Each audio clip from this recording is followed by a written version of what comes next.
Alright, in this tutorial I'm just going to show you how to set up a business card layout. It's good to know how to set up your own layout if you ever need to cut up your own cards, if you're in a bit of a situation where you don't have time to send something to a printer, or maybe you have a nice printer at home or your office and you want to be able to set up a sheet of maybe 10 up or 8 up business cards. You can cut them yourself professionally with a cutting mat and a ruler and an X-Acto blade.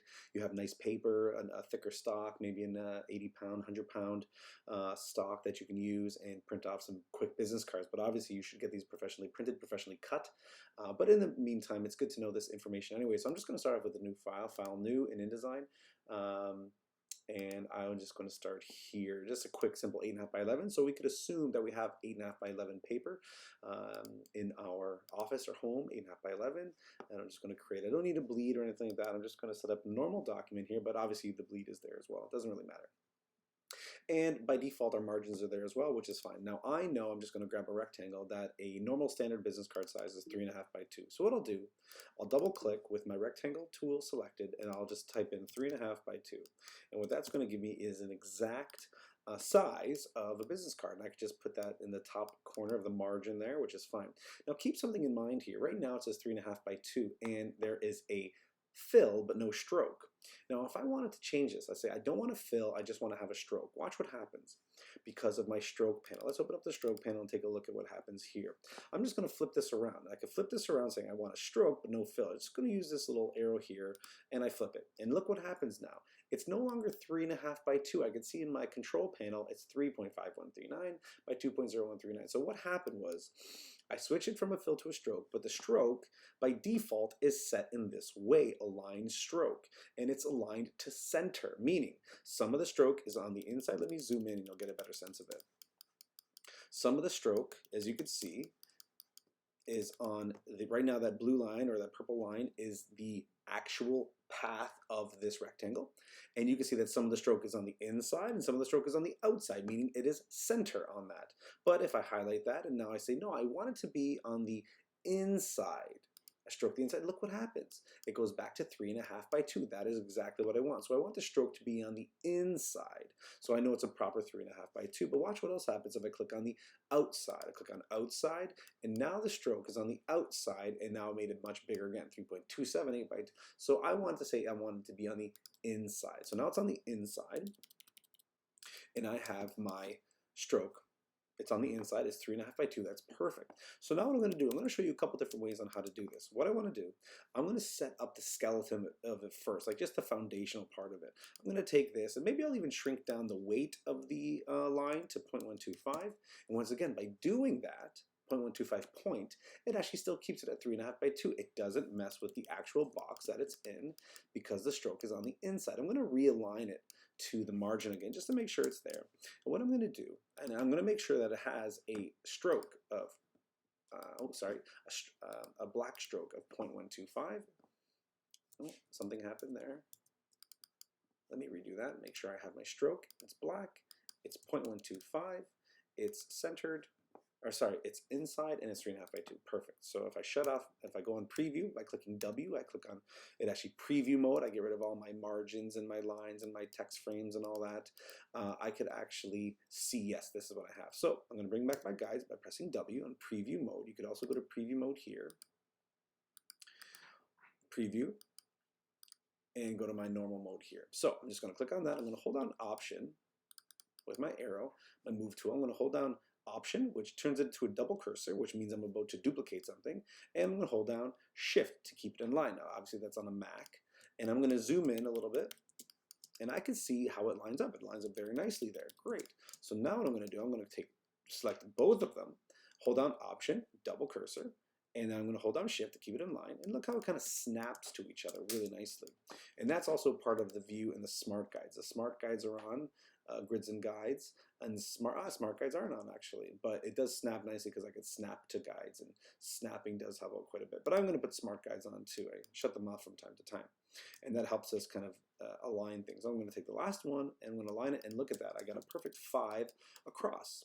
Now what I could do, I could take all those, select them all, and once again hold down Option, hold down Shift, and now I line them that way. Now I have a perfect 10 up, and what I could do, I could just quickly Command G and group those, or edit and Well, group isn't there, is it?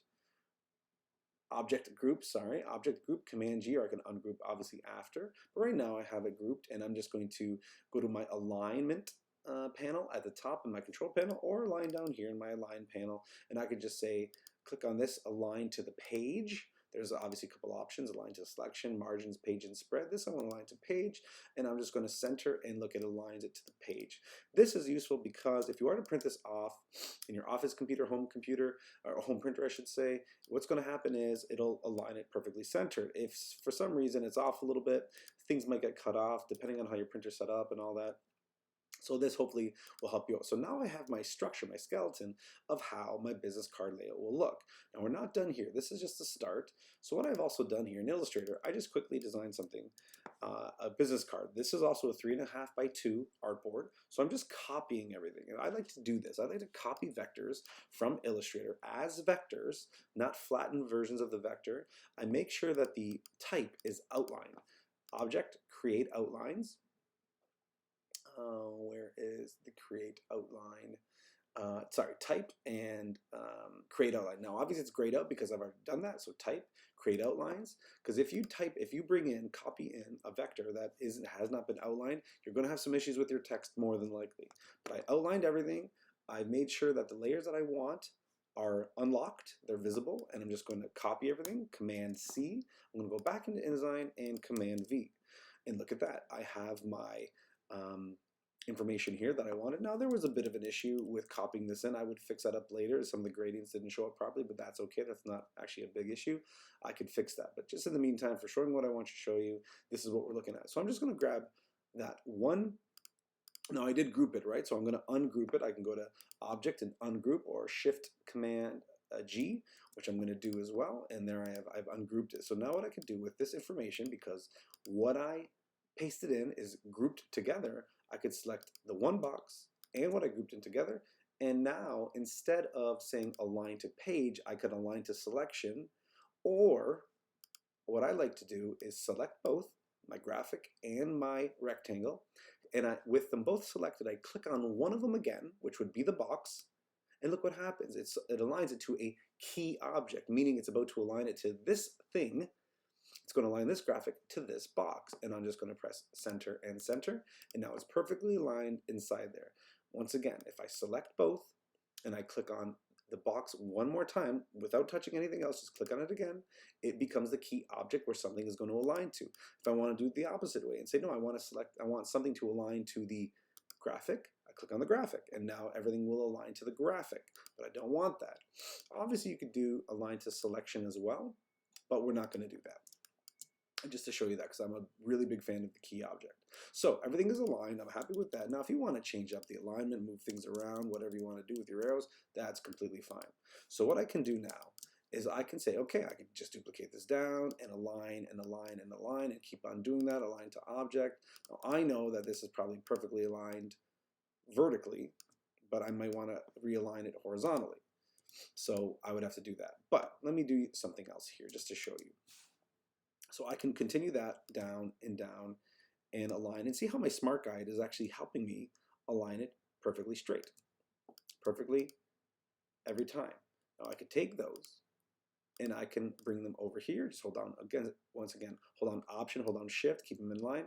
And now I have them perfectly aligned. Everything is great. Let me show you another way. I'm just going to duplicate this, go to my pages and duplicate this page, drag and bring it over to my add an extra page. And I did have my facing pages on, which I'm not a fan of if I'm not doing anything with facing pages. So I'm just going to go back to File and Document Setup and shut off my facing pages, which I should have done at the beginning, but that's okay. So now I don't have facing pages, they're just stacked on top of each other. So let me show you a different way to do this. I'm just going to delete all these. So instead of setting up your skeleton initially, what you could do is set up one rectangle, 3.5 by 2, and then just duplicate that. You know it's already set up the right way you want. You can just click and drag. Using Smart Guides really helps you out too. I'm just going to select everything, hold down Option, hold down Shift, bring it down. Very nice. And once again, Smart Guides helps us out quite a bit. And then we can just select all that and then bring it over, and there we go. And once again, you can group all that, Command G, and then align it to the page. And now it's perfectly aligned to the page. Now there's one more way I want to show you how to do this, and then I'm going to get into setting up the bleeds, or sorry, not the bleeds, but the cut marks, the trim marks, how we're going to do that. So I'm just going to duplicate this one more time. I'll show you another way to do it. Just click on your drop down here in your Pages menu, and click on Duplicate Spread, and it'll duplicate that one more time down here for us. Eventually, there it is, number 3. So another way to do this, instead of doing it that way, I have set up one. Oh, sorry, it was grouped. I'm going to ungroup it now. I get this one here. I'm going to have just the one once again set up the way I want it. And what I'll do now is use a step and repeat. And the step and repeat process is really cool. It depends on how you like it. If you can move faster doing it the manual way, or if you want to try the step and repeat way, it's pretty interesting. Now, Illustrator does it one way. I like the way it works there too, using Command D and all that, but InDesign does a pretty good job of it too. So I'm going to click on step and repeat, and a box shows up. Now, the very first thing I want to do is click on preview. I want to see what it does. So right away I see how many count. It's going to add 1 extra. Now what I'm going to do first, I'm going to add all the ones going down first, and that's going to be adding 1, 2, 3, 4. So I'm going to add 4. But as you can see, my vertical and horizontal space is a little bit different. So I don't want it to go horizontally yet. I want it to go vertically. So as you can see, vertically, a horizontal setup, and it's going to have 4 across. Now I don't want that. I want 0 inches for horizontal. So obviously nothing's being repeated yet, but my vertical, I want it to go down vertically. So what I'm going to add, and I know that the width of a business card is 2 inches, so I'm going to say 2 inches down, and look at that. A perfect 2 inches, and there's my repeat of what I wanted. I'm just going to press OK. Now I can do it one more time, select all my cards, and do it again. Edit, step and repeat. And now I can say I want 1 across, but I don't want it vertical. I want it to be horizontal now. I know the width of a business card is 3.5. That's what I've set up here. Depending on what you did, that would be your width and your height. So I'm just going to say, okay, 3.5, and look what it does. It gives me a preview because I have preview selected, and okay, done. It's the exact same. I just did it 3 different ways, and they're all the exact same way. All right, so that's how there are a few different ways to do it.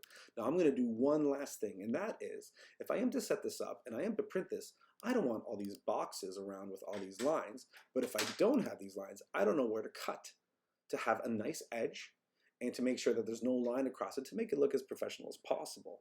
So what I'm going to do, I'm going to create my own trim marks. I'm going to select the line tool, and I'm just going to click and drag a small little line. Now, I'm going to make sure it's a stroke, not a fill. And I just see the stroke. Now, once again, you can make it as thick as you want, not too long, potentially, because you're going to be able to need to see it, but some of this might get cut off because of how your printer's set up. So what I'm going to do, I'm just going to give it a bit of a 1/4 of a point, and I'm just going to bring it over, just so I can see it, and like that. Now, once again, I'm going to use that key object idea. I'm going to select my line that I made that's going to be my trim line, and I'm going to select one of the boxes. And I'm just going to click on that box one more time and use the key object. I'm going to say align to the left. And there it is. It's aligned to the left. I'm going to cut down this line. Now what I can also do, I'm going to set up all my top row first, and then I'm going to do the sides. So I'm going to duplicate this line. I'm going to hold down Option once again, hold down Shift to keep it in line, and look at that with it. My smart guides actually keep it in perfect center. But just in case it's not, and I want to make sure it's perfectly center, I'm going to click on that rectangle again, click on it one more time with both selected, and it becomes a key object. I'm going to click on the right align, or even down here in my align panel, right align, and there it is again. Perfectly aligned, center of the page. I'm going to click on it one more time, hold on Option and Shift, and bring it over, and look, it gets perfectly aligned with my smart guides. Now that's the top setup, but I still have to do the bottom. But the bottom's easy. Just select all 3. I can group them, Command G, and I'm just going to hold on Option Shift again and just bring it down. Now, you don't want to get it too close, because it might be a situation where something's off a little bit the way you cut. So you want it to be a little bit away, but you don't want it too far away from your actual artwork that you want to keep, because once again, your printer might cut it off accidentally, or you might not be able to see it. You do need to see these in order to cut, even just a little bit. As long as you have a little bit of that, if it cuts off everything but just leaves a little tip, that's perfect. So I'm going to ungroup these, Command Shift G, or just go to Edit and Object, Group and Ungroup. And I'm just going to take one, and now I'm going to take that one, and I'm just going to rotate it. If I hover over to the corner of that line, it turns into a rotate tool. I'm just going to click and drag, hold down Shift to keep it at a 0, a 45, or 90, and I want it at 0. and there I am, 0-degree angle, and there I go. I lined it up, and once again, if I don't like the way the Smart Guide did it, which it does a perfect job of it, I can once again bring it up a little bit, click on the box that I want to align it to, click on the box again, and it becomes the key object, and I could just align to the bottom, and there it's aligned. Now once again, I'm going to bring it in just a little bit to make sure it's close, and I'm going to hold down Option and Shift and bring it up. And I'm going to hold down the box again, click on the box one more time, both are selected, this becomes a key object, and I'm going to do that again. I'm going to, once again, duplicate that. Option Shift, hold down the box, click on the box, becomes a key object, and keep on going. I'm going to do it a few more times, but this time I'm just going to align it with the Smart Guide because I trust that Smart Guide does a pretty good job of it right there. You could do it however you wish, and you could always go back in and make sure that it's aligned properly by zooming in and making sure it's right on. Now, once again, this probably isn't going to be perfect, but it's going to be very close. That's why I always recommend sending things to a proper printer to make sure it's done properly. When you get your proper work, make sure that you inspect it upon receiving it, and that way you know that a good job was done. So now I'm just going to take these, I'm going to hold on Option and Shift again, and now I've completed my trim marks. Now the last thing I have to do is delete the boxes that were initially set up as my foundation, my skeleton. So I'm just going to delete those. I'm just going to click and drag. Now this particular design allows me to do that, but if I have to, I could just click and drag individually and just actually delete these all. And hopefully my artwork doesn't get in the way. And if you want to, of course, you could set up that initial foundation as a layer and put it on a bottom layer and put your art and lock it and put your design on a top layer and use that. Put your trim mark, because you can reuse this. That's the great thing about this. You can reuse this over and over and over again as a layout or as a template for your setup. And then you could just plug in or drag in or copy in your new graphics that would work out. So now, when you print this, you'll print it. These marks will show up. You're going to cut and cut here and cut there with an X-Acto blade, a metal ruler, and a cutting mat. And then you're also going to cut across. But when you do that, make sure that you don't just cut from the top of the page to the bottom of the page and just cut this whole thing off. If you cut this whole strip off, well, these lines are gone. So what you should do is cut here at the tip, but not all the way to the page. Start from here and cut all the way to here. Don't actually cut all the way through the page. Same again here. Cut from there to there, but don't go all the way through the page and there to there. Same goes again here. If you start vertically or horizontally, cut from here and then go there. Don't cut all the way to the end of the page, because then you're going to cut off these marks that you need. And believe me, lining them up again is going to be very difficult. So make sure that you, as you cut, you do nice lines, nice straight lines, but do not cut all the way through the paper, because you will cut off your marks that you need. That is how you set up a 10 business card, 10 up business cards. Now once again, if your business card has a bleed on it, you can set that up, but it'll have to be a little bit different. You have to space them out more. More than likely you're not going to get 10 up, depending if you can print on 11 by 17 or if you have to print on 8.5 by 11. It all depends, but this is a good start, an initial setup on how to do that. And if you have different changes to designs, if you want to, instead of business cards, you want to put postcards or little flyers, and you want to put as many up on a page, that's fine, but this is a good way to get you started with that.